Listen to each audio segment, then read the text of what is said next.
Welcome to the class, children. Today, we are going to start with Gratiano's dialogue. Oh, be thou damned, inexecrable dog, and for thy life let justice be accused. Thou almost makest me waver in my faith, to hold opinion with Pythagoras, that souls of animals infuse themselves into the trunks of men. Thy courage spirit governed a wolf, hanged for human slaughter. Even from the gallows did his fell soul fleet. And whilst thou layest in thy unhallowed dam, infused itself in thee, for thy desires are wolfish, bloody, starved, and ravenous. Gratiano says, now he speaks to Shylock. He's very angry with Shylock. So he says that you are a person who cannot be insulted and cursed enough because you are a shameless man. And for thy life, let justice be accused. And justice should be blamed for letting you to live in this world. Thou almost makest me waver in my faith. Now, I doubt myself. In what way? I doubt the God I believe after seeing you. To hold opinion with Pythagoras. As I told you, Pythagoras was actually a Greek philosopher, and you have also heard his name in your maths. Pythagoras theorem you have. He believed that souls, men and animals appeared several times on the earth, assuming sometimes higher form and lower forms of life. So it all depends upon the sins they do, that you get a higher form of life or you get a lower form of life. Higher form is a better life. A human being, we are human beings. The life which we have got is a better one compared to animals. If you see the other animals, we are better than those. So our life is better, a higher form of life we have got. When we have got this higher form of life, it's our duty that we lead the life in a better way. Try to be good to everybody. People should be happy in our company. People should not be sad. They should not be scared. They should not get irritated because of us. So he believed that souls of animals infuse themselves into the trunks of men. The souls of animals, as we have already seen, the soul is a one which doesn't die. Body is mortal, soul is immortal. It changes the body as we change the dress. It changes the body. So the souls of animals enter themselves into the bodies of men. Thy courage spirits governed a wolf who hanged for human slaughter. Even from the gallows did his fell soul fleet. Thy courage spirit. When your soul was in an animal body, your thoughts and your behavior, everything would be like just like animal. Thy courage spirit. Courage refers to dog-like spirit. Was governed by a wolf. The wolf which was hanged. Why it was hanged? It was hanged to death because it killed many human beings. Who killed many human beings? A certain wolf was killed, has killed many human beings. For that sake, it is hanged.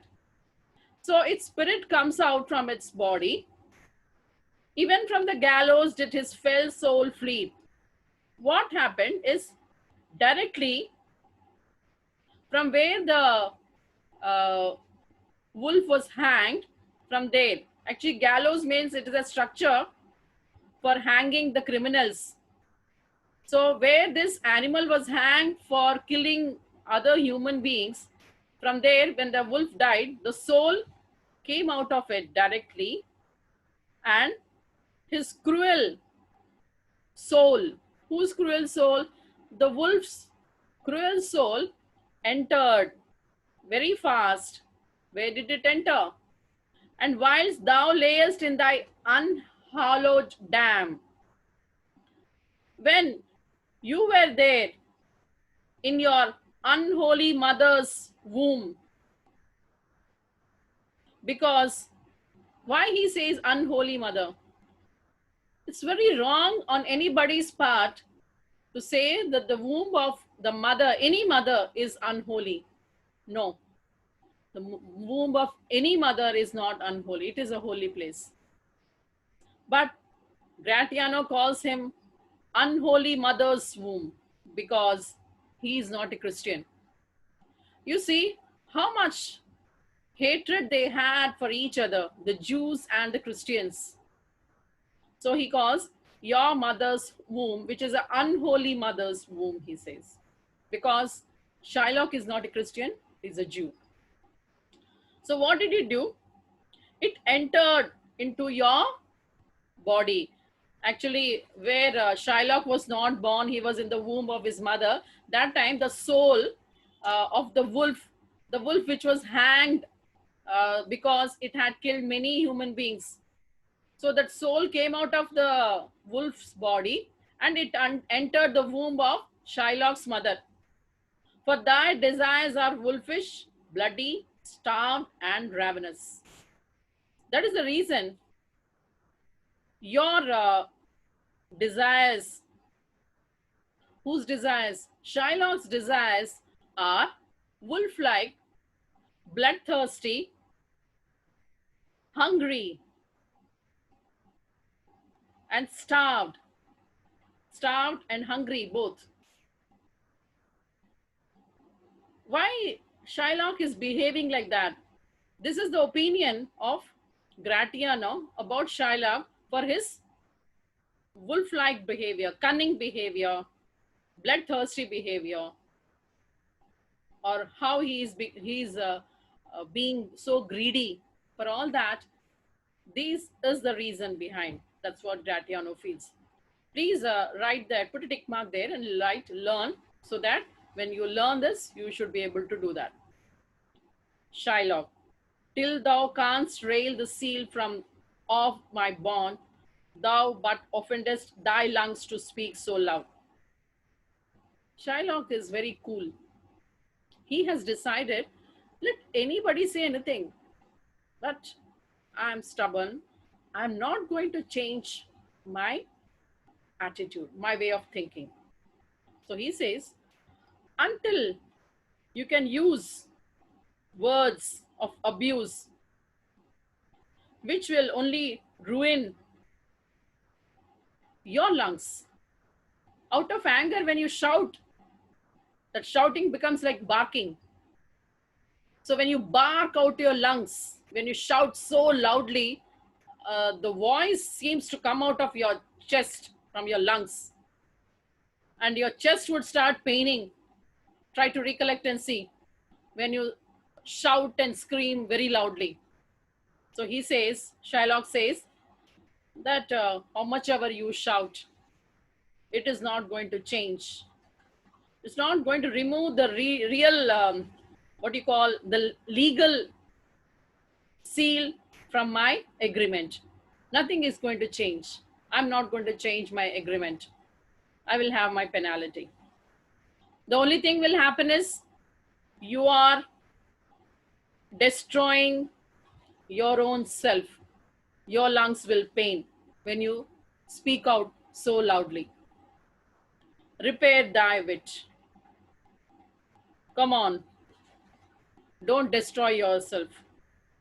Think intelligently. Don't ruin it. Good youth, or it will fall to cureless ruin. Otherwise, what will happen? If you scream and shout and do all these things, it will not make any difference to me. I'm not going to change anything. My view will not change. But the only thing, young fellow, you will only become sick. You'll fall to cureless ruin. You'll ruin yourself, your body in such a way, shouting so loudly, that you will be uncurable. You cannot be cured. I stand here for law. I am here to claim justice due. This letter from Bellario doth commend a young and learned doctor to our court. Where is he? Now, meantime, actually, Duke was reading the letter. Now he says, this letter, which has come from Bellario, has recommended, doth commend, has recommended a young and learned doctor to our court. Here, whenever the word doctor comes, keep one thing in mind. He's not a doctor who treats you and gives you medicine, but he's a doctor of law. That you have to keep in mind. So, a young and learned doctor is supposed to come to the court. Where is he? Nerissa. He attended here hard by to know your answer, whether you will admit him. He is present here, just nearby, close. He is waiting to know your answer, whether you will allow him to the court or not, whether you will let him to argue or not. Duke, with all my heart, wholeheartedly, he says. Some 3 or 4 of you, go give him courteous conduct to this place. Meanwhile, meantime, the court shall hear Bellario's letter. He says, wholeheartedly. Now, when some guests, an important guest is supposed to come to your house, not only important guest, when a guest comes to your house, they are near the gate. When you see them, what do? Okay, you can come in. Will you sit in your place? No. What do? You get up and you go to the gate and invite him, isn't it? The same way, the Duke says, 3 or 4 of you go, lead him politely to this place. What is the place here? The place is the court. Meantime, when this thing is taking place, the court will hear the letter written by whom? Dr. Bellario. Clerk reads. Who is the clerk here? Nerissa is the clerk. Keep in mind, whenever the word clerk comes, it's Nerissa. Your Grace shall understand that at the receipt of your letter, I am very sick. But in the instant that your messenger came, in loving visitation was with me a young doctor of Rome. His name is Balthazar. So the letter says, Your Grace shall understand. Your Highness, you will understand that when I received your letter, that at the receipt of your letter, when I received your letter, I am very sick. I was very sick. I was not feeling well. I was ill. But in the instant that your messenger came, at that moment when your messenger came with your letter, in loving visitation, only friendly visit, was with me a young doctor of Rome. At the same time, a young lawyer. Here, doctor refers to young lawyer from Rome. His name is Balthazar. A young doctor from Rome had come on a friendly visit to visit me. At the same time, your messenger came with the letter. And what is the name of that lawyer? Balthazar. And who is this person to whom The Duke has written the letter. He is Dr. Bellario. I acquainted him with the cause in controversy between the Jew and Antonio the merchant. Then what did I do? I told him. I told him the whole case. I informed him about the nature of the case, which is between the Jew and Antonio the merchant. We turned over many books together. Then we referred many books together. Together here refers to Dr. Bellario and Dr. Balthazar. Balthazar is none other than Portia. Portia is the one who is disguised now. We have seen in the previous scenes how Portia says that we will change our dress and how we will go to Venice. She says, what dress? We don't know, isn't it? She sends her servant Balthazar to her cousin, she says. Go to him, he'll give you some documents and he'll give you some dresses. You please bring them. She tells her servant, Balthazar. And now this Balthazar is different. So here this Balthazar refers to Portia. Now his name is Balthazar. I acquainted him with the cause in controversy between the Jew and Antonio the merchant. We turned over many books together. Then we referred many books together. He is furnished with my opinion. I have told him about my opinion, which bettered with his own learning, the greatness whereof I cannot enough comment. Now, each individual has his own intelligence. Dr. Bellario has told Balthazar what to be done, how to handle the case. And this Balthazar also has its own intelligence, isn't it? So, he bettered with his own learning, the greatness whereof I cannot enough comment, comes with him at my importunity to fill up your grace request in my stead. He says that I cannot, he has lot of knowledge, that person. Bettered with his own learning, the greatness, his greatness I cannot really praise, because he has come and he will fill up the place, your grace request in my stead. You asked me to come to that place, no? Come and argue that case. But he will come in my place and he will settle the case on your request. I beseech you, I request you, let his lack of years be no impediment to let him lack a reverent estimation. He says that I request you, when you see him, you'll find that he's a young fellow.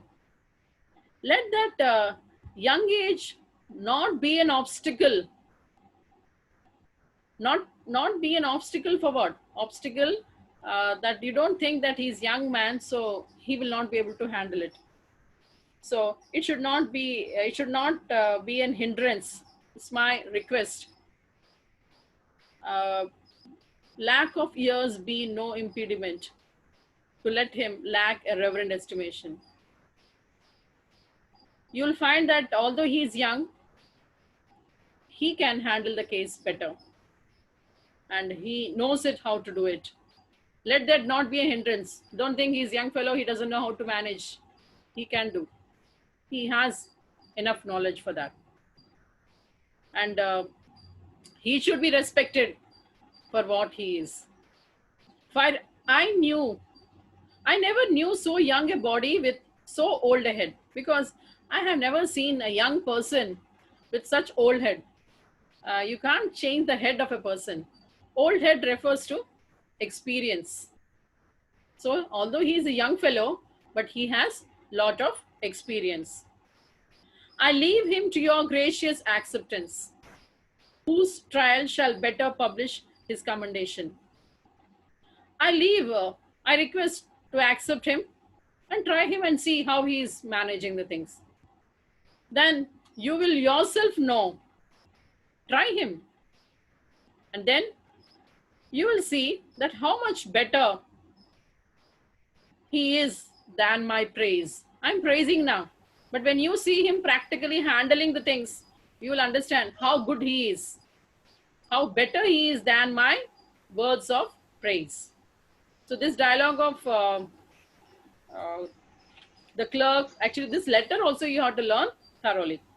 You hear that the learned Bellario, what he writes, and here I take it. Is the doctor come? He says, okay. Have you heard what Dr. Bellario has written in this letter? And here, I think here the doctor has come. Enter Portia, dressed like a doctor of laws.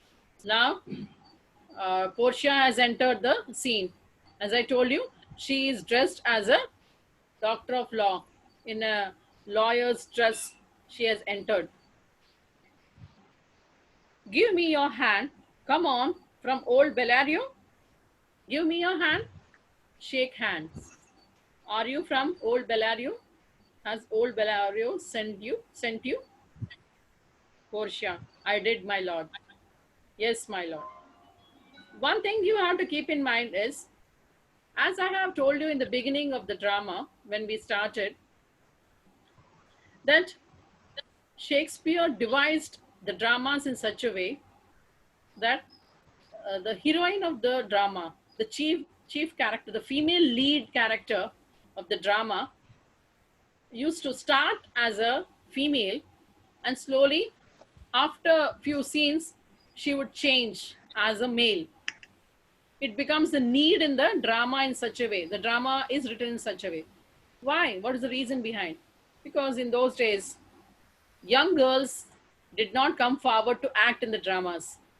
So handsome young fellows were taken to do this kind of job.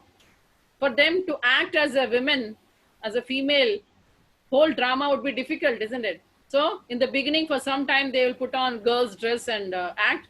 After some time, the character itself would change as male, as it happens here with Portia. Now she is supposed to act as a boy. So it's easy for those young fellows to act. That was also one of the reasons for such changes.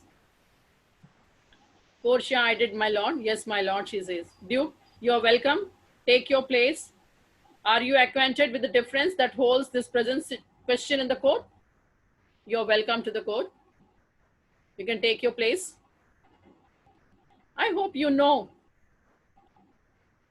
You know with the difference that holds this present question in the court. The dispute which is involved in the present case before the court. The nature of the dispute involved here. I hope you know it, he says, the Duke. Portia, I am informed thoroughly of the cause. Yeah, I know the whole case thoroughly. Which is the merchant here and which the Jew? Who is the merchant here? Who is the Jew? Antonio. Duke. Antonio and old Shylock both stand forth.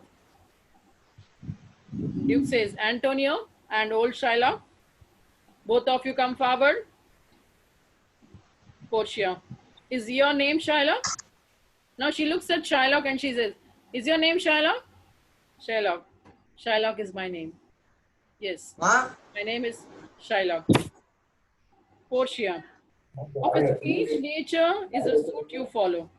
It says that your case, which is brought here, is very strange. Yet in such rule that the Venetian law cannot inform you and proceed. In accordance with the rules, law, please be silent, children. I hear a lot of noise. Somebody is talking. The Venetian law cannot find fault with your proceedings. What are the proceedings actually? Let us recollect once again. The point is, Shylock wants to take the penalty from Antonio because Antonio has taken 3,000 pounds. For whose sake? For Bassanio's sake. He has taken 3,000 pounds for 3 months and he failed to give the amount. That time, for fun's sake, they created a document according to which if Antonio fails to pay the money in time, 3,000 ducats in 3 months' time, then Shylock has the right to take a pound of flesh from anywhere, any part of Antonio's body. That is the penalty here. A pound of flesh from any part of Antonio's body. Who can take? Shylock can take.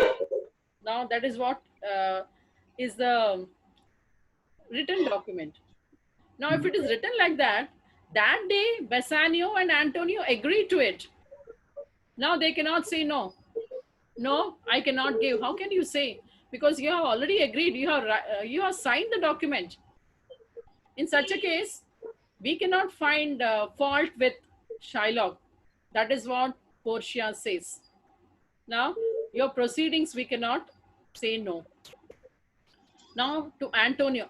Those words were actually spoken to Shylock. Now she is speaking to Antonio.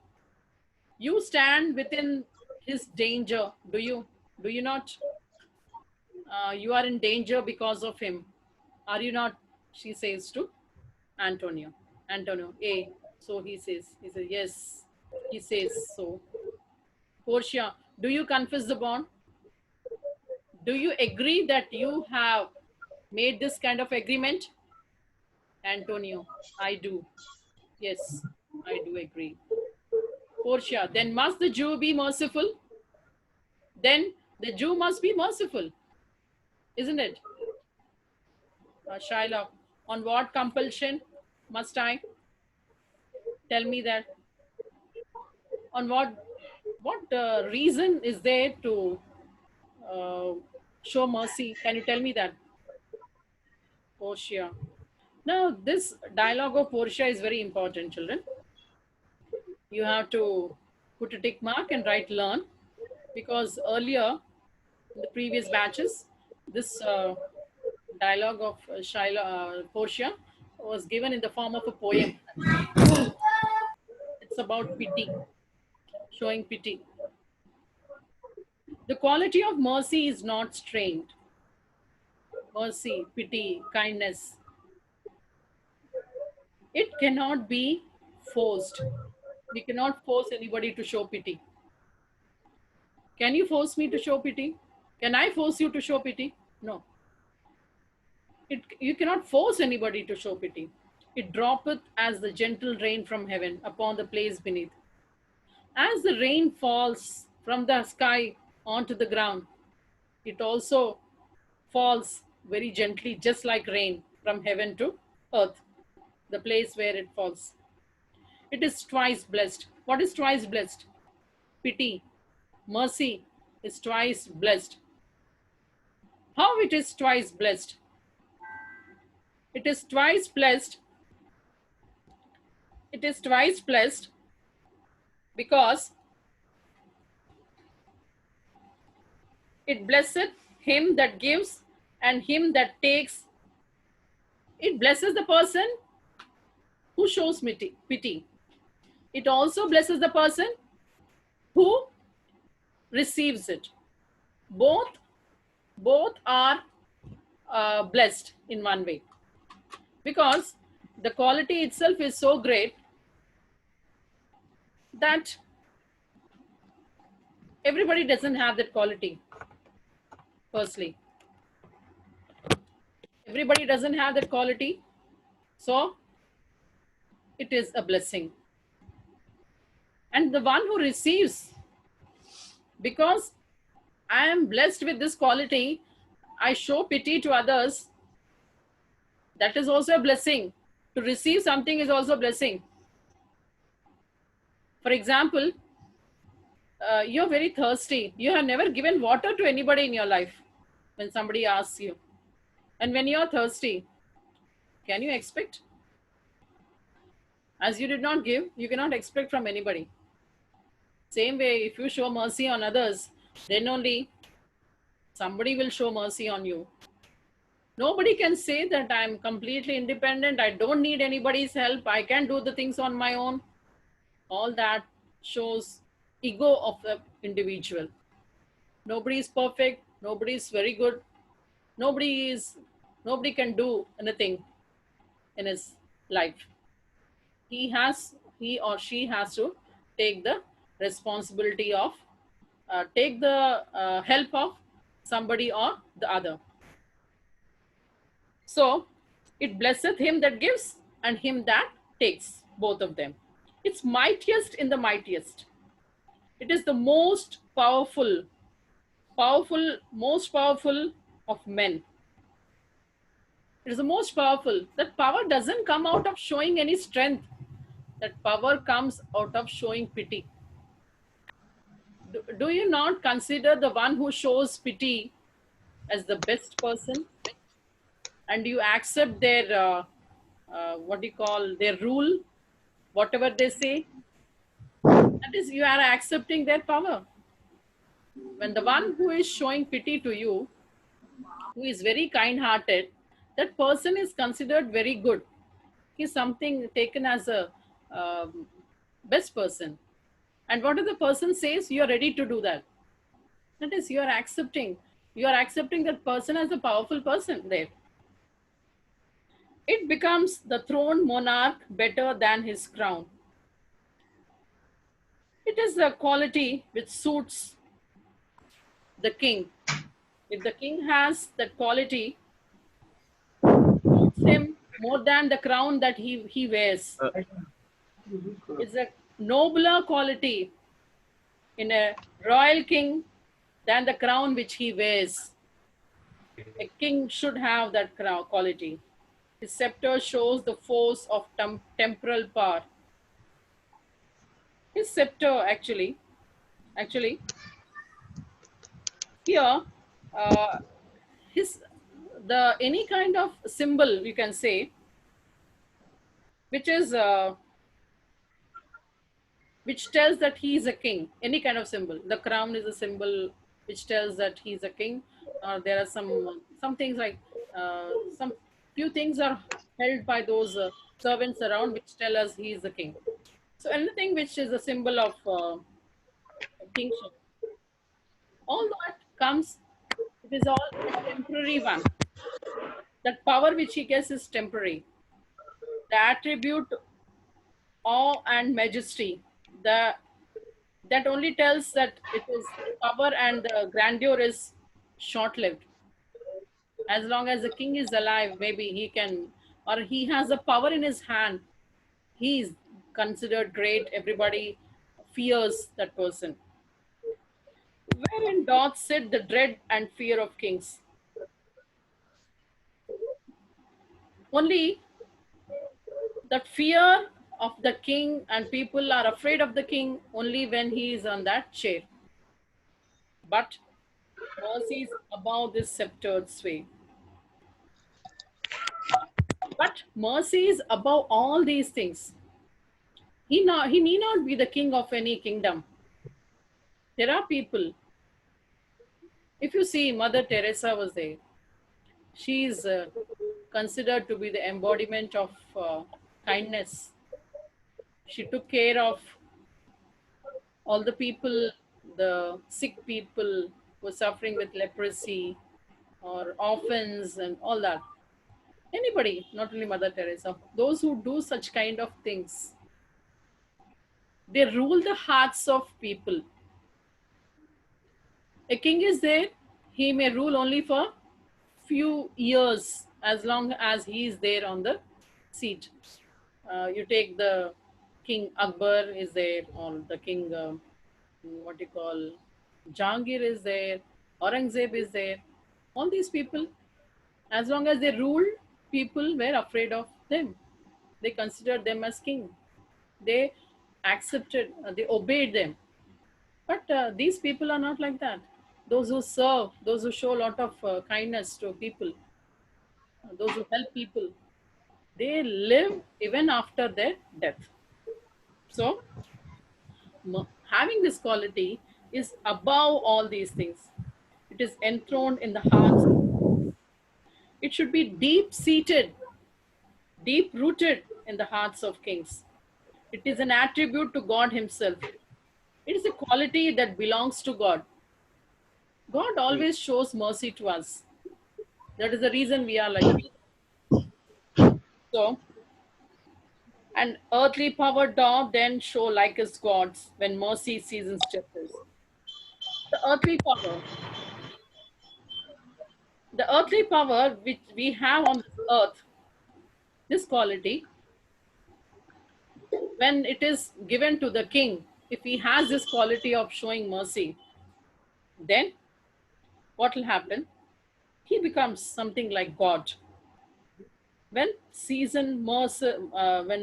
seasons justice, when mercy is moderated by justice, when he's showing justice, he also shows mercy.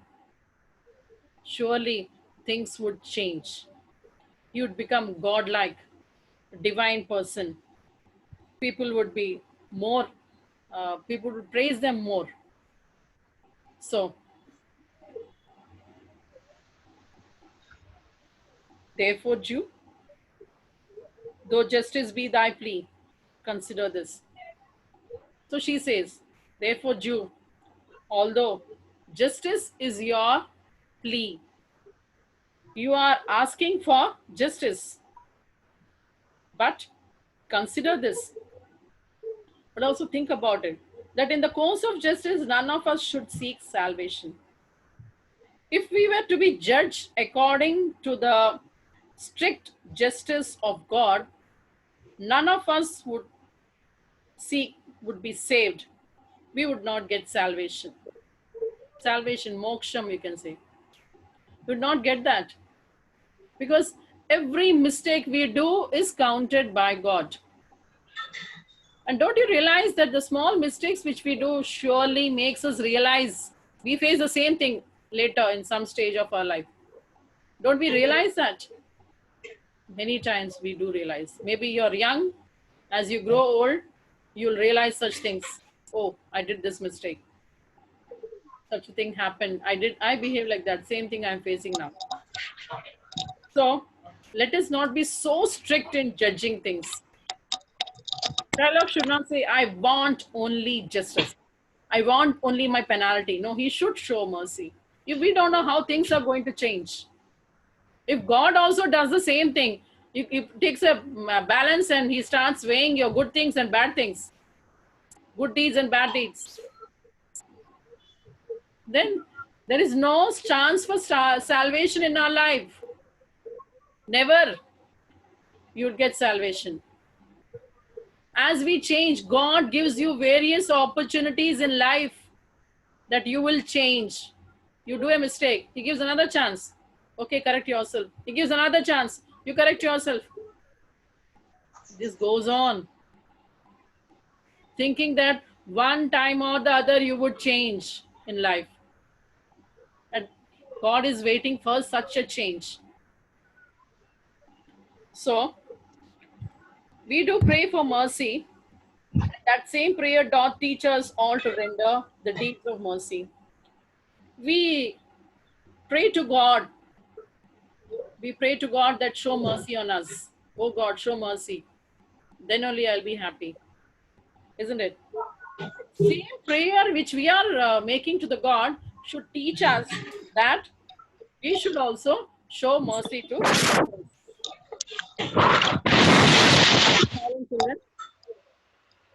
I have spoke thus much to mitigate the justice of thy plea. I have spoken a lot. Now Portia has spoken a big dialogue. And she says, I have spoken all these things to soften the justice of thy plea, the demand of your legal terms. As per your legal terms, what you're demanding, please change that. For that sake, I have given you so much. So much I have spoken at length, which if thou follow this strict court of Venice must needs give sentence against the merchant rate. If you have understood it, I think if you continue to demand like this, the uh, the court has to pass a sentence against the merchant. The court has to give you what you demand. But please think before you demand. Says Portia. So learn that dialogue of the whole dialogue of Portia.